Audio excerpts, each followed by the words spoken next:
Welcome to a Locked On Boston Bruins St. Louis Blues crossover event. My name is Ian McLaren, and I am joined today by... Hello, I'm Haley Taylor Simon, and welcome back. If you're watching Locked On Blues and if you're Locked On Bruins, hello to you. We are joining forces today because, of course, the Bruins and Blues played already once this week. They're playing again on Saturday afternoon. So we thought it would be a good chance to connect and just talk about how these teams have been doing so far, the game earlier this week, as well as preview tomorrow's game. Before we get into that, we both want to thank you all for making Locked On Bruins and Blues part of your daily routine. It's free and available on your favorite podcast apps and on YouTube. And today's episode is brought to you by FanDuel. New customers can place a $5 bet, and you'll get started with $150 in bonus bets if you win your first $5 bet. All you have to do is visit fanduel.com to get started. And before we get started, I always like to remind people where they can find the podcast and find me on social media. The podcast is Locked NHL Bruins. People can find me at Ian C. McLaren, gradually moving over to the new Butterfly app. What about you, Haley? Where can people find all of your stuff? Yep, so you can find me on Twitter at Haley T. Simon or on YouTube at Locked On Blues and Twitter at Locked On Blues. Kind of simple. Yeah, perfect. So let's get into it. Obviously, Bruins, Blues, there's some history there over the last several years. A little. For one, Like a Stanley Cup. will never get over that Game 7 loss for sure. I haven't been following the Blues super closely this year, to be quite honest. So what are the expectations for the Blues coming into the season, and where are they at this point in the year? Yeah, so the expectation for the Blues coming to this season, I just want to give you all a reminder that the Blues were the best worst team last season. So the goal was, hey, this team could potentially be a playoff contending team. However, for St. Louis, it has been nothing but disappointment. They had a road trip, I want to say a couple of weeks ago, where they got demolished by the Ottawa Senators 8-1. Oh, right. It was bad. Lost to the Canadiens, lost to the Flyers. So they're losing to these pretty bad teams in the NHL. And they just cannot, for whatever the reason is. I know Robert Thomas is injured right now, who is their best player. However, with all the talent that they acquired over the summer with Dylan Holloway, Foxa, and Broberg is now out. So right. injury. But again, like you have a goalie within Jordan Binnington. Obviously, I know Bruins fans are very familiar with his game. But then there's also Joel Hofer, who is his backup, who has a lot of promise, and he's been playing well. However, when you have a defense that can't defend, when you have a power play that looks atrocious, and let's be completely honest, their 5-on-5 is horrible. So the Blues right now, not a playoff contending team, and are not exceeding their expectations. Quite the opposite. Right. I Even mean, the Bruins. yeah, it's a pretty similar situation. I think the expectations were a bit higher for the Bruins coming into the season. They did pretty well last year in that transition, beat Toronto in the first round, came up against a Florida team that obviously is very good, and were not able to beat them for the second year in a row. They added in the offseason, adding Nikita Zadorov, Elias Lindholm. They did make the Linus Ullmark trade, which for me was not super smart to kind of break up that tandem. And it just has not worked at all so far. The Bruins, disappointing to be sure, and are really, kind of in a similar boat as the Blues, where they're not even close. Well, they're close. They're in playoff contention, and I guess it could turn around. But right now, the vibes, especially after losing pretty big the other night to the Dallas Stars, the vibes are not great. They've got key injuries to Hampus Lindholm, similar to the Blues there, losing one of their top defensemen, just like Philip Broberg. They are pretty healthy up front, but a lot of guys aren't living up to their potential so far, including St. Louis native Trent Frederic, who I mean, we could maybe touch on it later, but could be a candidate to sign with the Blues if there's some interest there. So yeah, just overall, it was hoped that that game the other night where they were down 2-0 to the Blues, came back, stole the 2 points on the road, would kind of bring them together and give them some life, but it's quite the opposite that happened really. And who knows, Jim Montgomery, who spent some time in St. Louis before getting another head coaching gig, really looks like the clock is kind of ticking on him for sure. That's how I feel about the Blues' coach Drew Bannister. Obviously, the firing of Craig Berube last season, they elevated Bannister, who was coaching the Thunderbirds, the AHL team, up to being the interim head coach.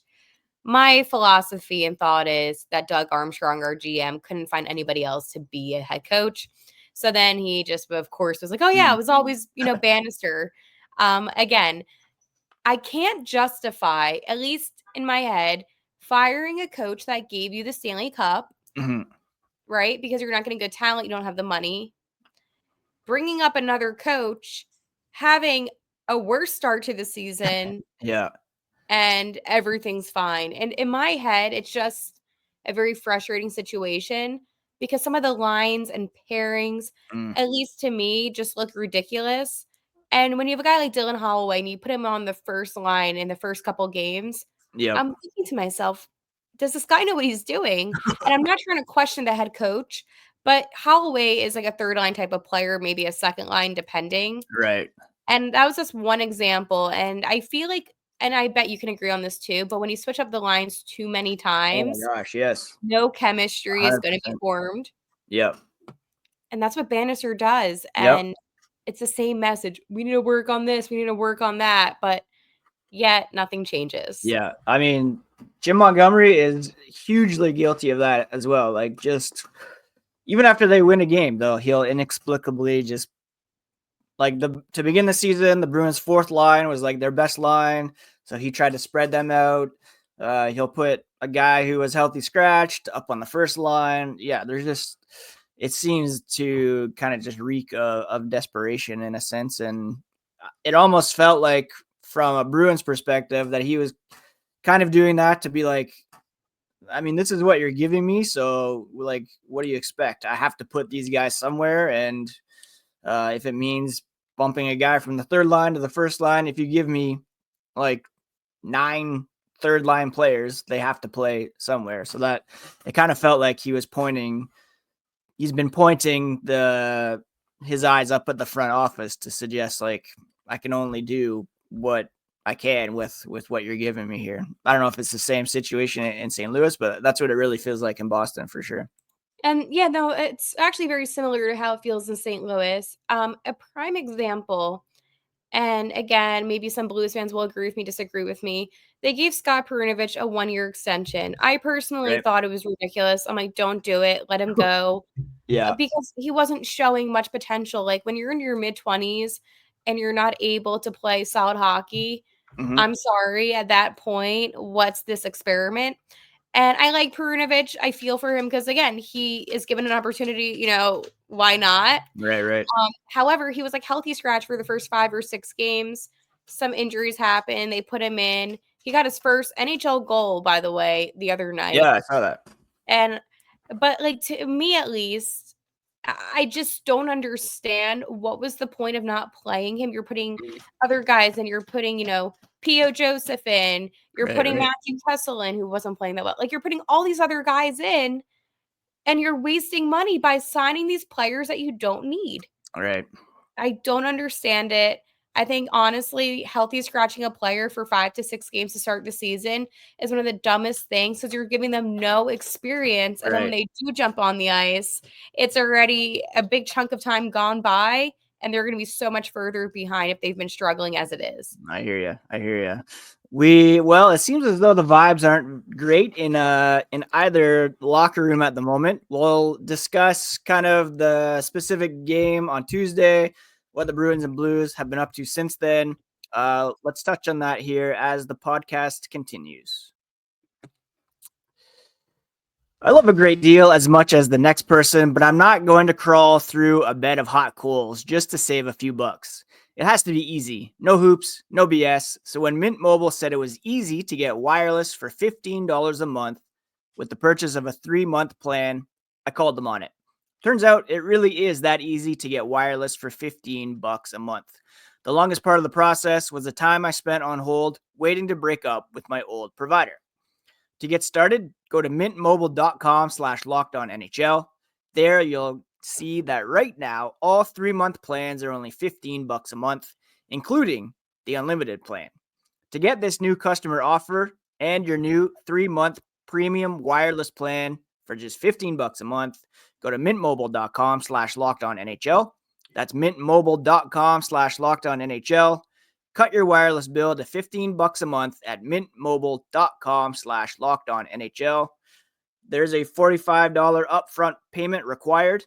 New customers on the first 3-month plan only. Speeds slower above 40 gigs on unlimited plan. There's additional taxes, fees, and restrictions that apply. See Mint Mobile for details. Nothing delivers comfort and joy quite like the unrivaled quality and taste of Omaha Steaks. This year, skip the holiday hustle and bustle and save 50% off gourmet gifts site-wide at omahasteaks.com. Plus, get a $30 reward card when you shop early and score an extra $30 off with promo code NHL. From legendary steaks to mouth-watering desserts and more, save 50% off site-wide at omahasteaks.com. Plus, listeners of Locked On Bruins and Locked On Blues can get an extra $30 off using promo code NHL and a $30 reward card when you shop early. That's 50% off omahasteaks.com and an extra $30 off with promo code NHL. A minimum purchase may apply.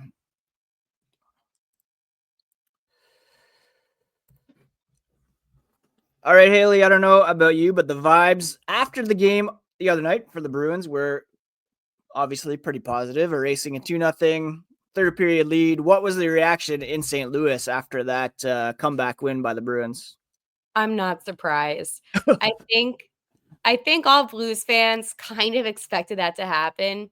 This team is not good when it comes to holding the lead. Nice. And even at the end of the game, when they have the extra attacker on, guess what? It doesn't matter. It does not matter because this Blues team is unable to shoot the puck. I know, most common phrase in hockey, shoot the puck. This team can't. I thought, though, I'm going to be honest, when they were up 2-0, I'm like, this seems too good to be true. And it was, because then Boston was able to come back. Like, I will say, though, however, because I need to be a little bit positive when it comes to my hockey team. I can't be so negative about them all the time. I'm When I negative do these take a look days. back at that game, I was happy, obviously, that the 2 goals were scored on a power play by Binnington and Oscar Sundqvist. So for that, I was like, you know what? Positive. But then that third period, everything just went wrong. And it's, of course, it's like the big names. It's the Morgan Geeky. It's the Charlie McAvoy. It's Pasta. And it's, I'm like, of course it is. Like, why wouldn't it be? Next thing you need is like a Brad Marchand doing something. But it's just unbelievable at this point. I mean, to be honest, most Bruins fans, including myself, were pretty surprised that it happened. Talking about the lineup shifting, Geeky was a guy who had been scratched, and then he was put up on the top line for that game, like coming out of missing 2 or 3. So that was a bit of a surprise. And then coming into that game, the Bruins were the worst third period team, I think, in the NHL. They had been outscored like 16-5 or something heading into that, and just wildly outshot. So like I said earlier, the hope was that it would kind of spark something. One of the big problems with this team is just not getting consistent. Like, they can't put together 2 or 3 strong games in a row to save their lives. It would have been nice maybe if it was a back-to-back home and home with the Blues. Unfortunately, Boston had to play Dallas last night. Dallas scored I think they scored 14 goals over the past 2 games, 7 on the Bruins last night. 6 of them at 5-on-5, 1 on a penalty shot. So it wasn't like a special teams thing. The Bruins really got beat, and people are kind of worried about Jeremy Swayman at the moment. Might be Eunice Korpisalo in net for the Bruins for this game against the Blues. I don't know if the Blues will go with Hofer. I'm kind of hoping they do because I have him on my deep fantasy team, and I'd like to see him get a start there. But especially against the Bruins team that can't score. What else have the Blues been up to this week following that game? I think they played the Sabres last night. Oh, yes, they did. It was a 4-3 OT loss to Buffalo. Ooh. Yep. And it upset me because one of the draft guys that I liked from the previous draft, Zach Benson, is on Right. the Sabres, so that kind of bothers me. I liked him for the Blues. However, that did not happen. So Brandon Saad had 2 goals. Again, Blues scored first. It's this pattern of the Blues scoring first. And again, Binnington was in net. That to me did not make any sense. I thought for sure that Joel Hofer would be in net Yeah, last I was night. hoping so. Yeah. I just don't understand why they haven't played him much. I understand that, right now you need to try to find the wins, but he's very capable. And they say that they want to, protect Binnington and they want to make him feel as confident as can be.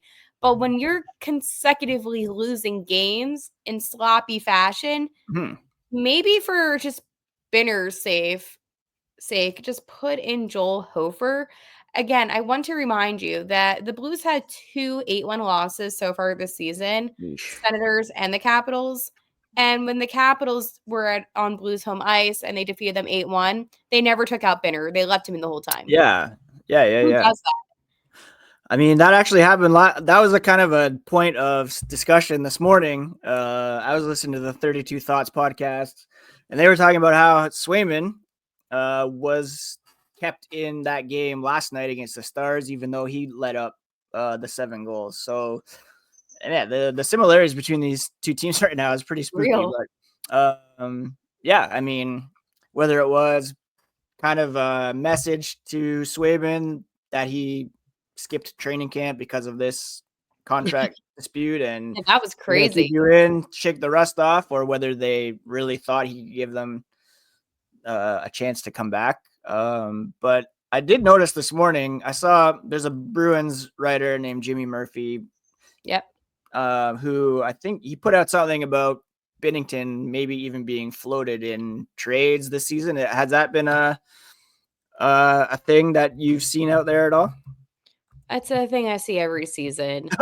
I think that, when you have a player with such a high profile that Yeah. has the value, obviously you're going to hear about that.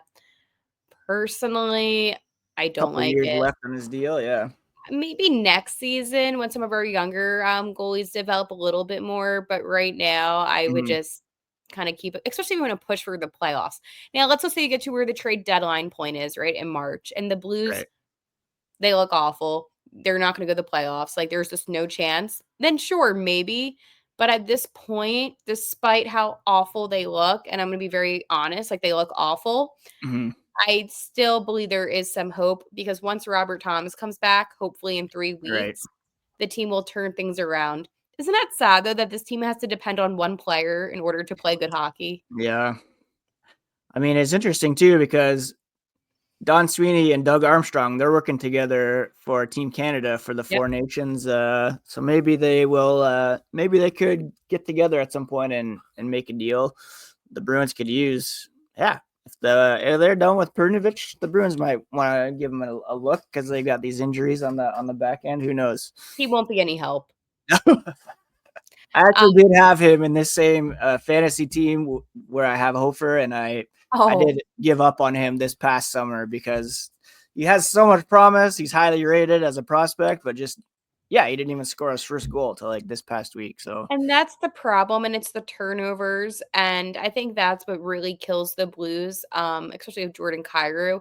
While Kyrou does lead the teams in points, goals, assists, all the fun stuff, he also has so many turnovers per game that it kind of outweighs the good that he does. Yep. And, I know Doug definitely has been talking to other teams. Like, I see him on other teams' press box when they're not even playing or on the road near them. He's definitely traveling and feeling things out.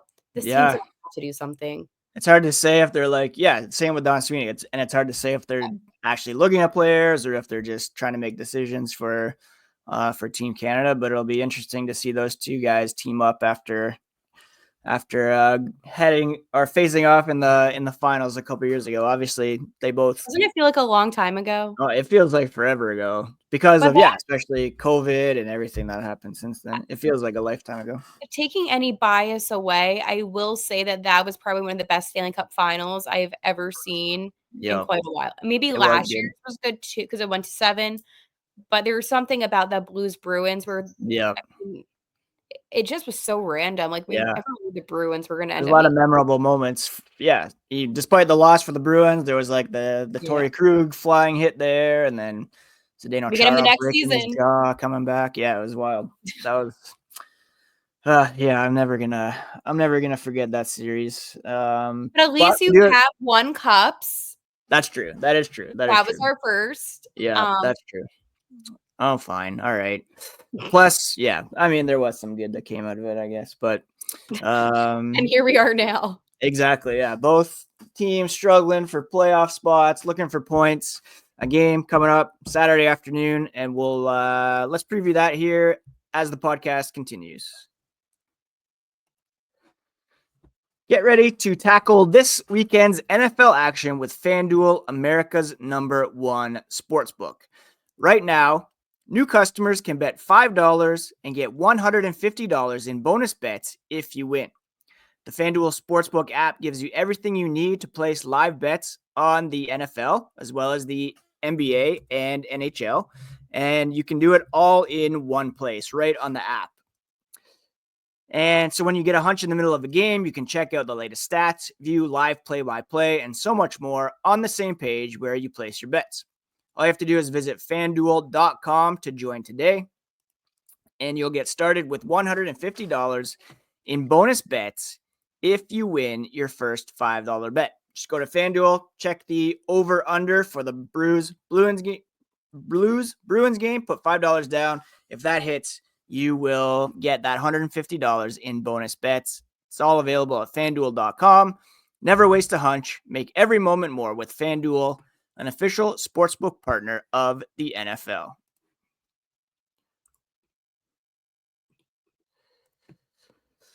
All right, so we have a Saturday afternoon game. I don't know about the Blues, but the Bruins have a ton of matinee games. How do you feel about the matinees for hockey, anyways?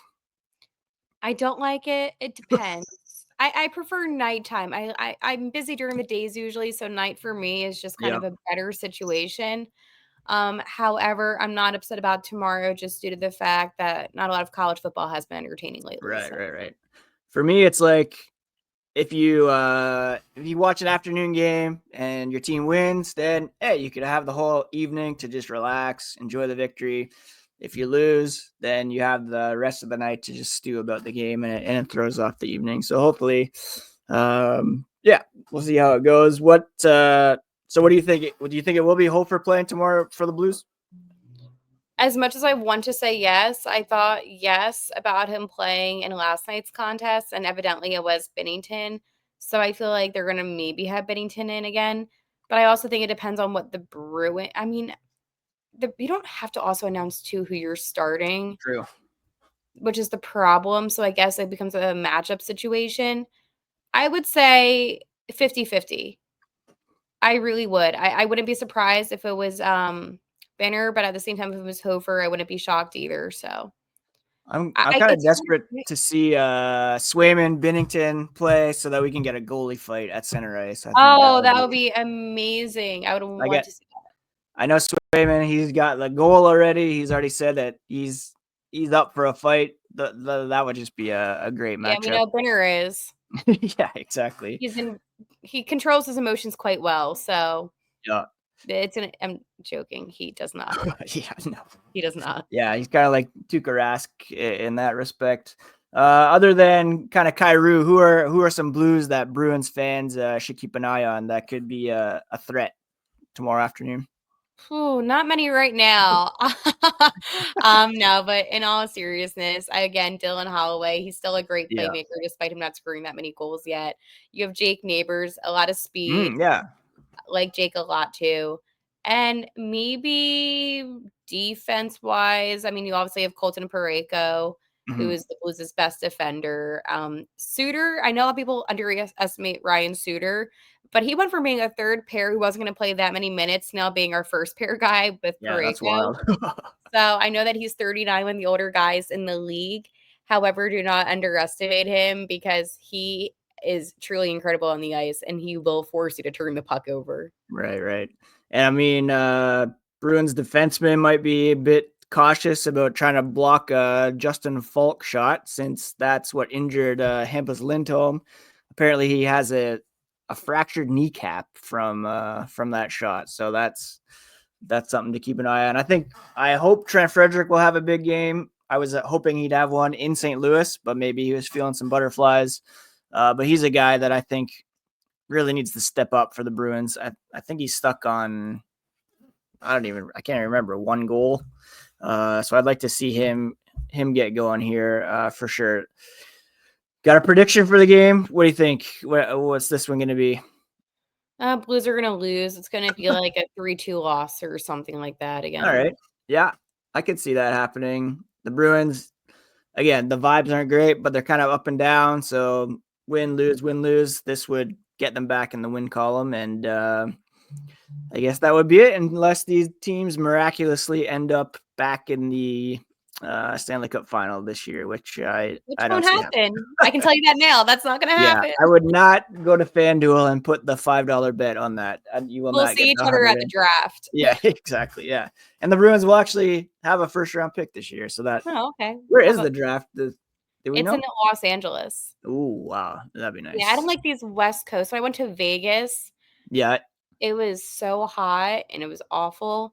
Sphere But draft. You're there. Oh, yeah, that's it cool. was cool, but, like, it was just you had to walk to get your credentials, so, like, you were in 120-degree, weather, Yeah. walking around the Strip of Vegas, like, it Oof. was a lot. Yeah, that's wild. Well, Haley, thank you so much again for taking some Thank time you. to do this Blues Bruins crossover. Hope everybody feels more informed and ready for this matinee game. Remind people where they can find the podcast and where they can find you on social media. Yep, so you can find the podcast on YouTube at Locked On Blues or any other kind of podcasting listening device, such as, like, your Spotify, Apple Music, and so much more, and then on Twitter at Haley T. Simon or at Locked On Blues. And I am at ENC McLaren and Locked On Bruins on your favorite podcast app, YouTube. Don't forget to check out Locked On Fantasy next, where Steele and Flip will give you all the tips you need to win your week and make some good waiver wire to discuss what happens over the weekend, bring you all the latest on the Bruins. I know Haley will be doing the same thing because all of this is part of the Locked On Podcast Network, and we are all about your favorite teams every single day. Have a great weekend, everybody, and we'll catch you again on the next episode. Thanks, Haley. Thank you.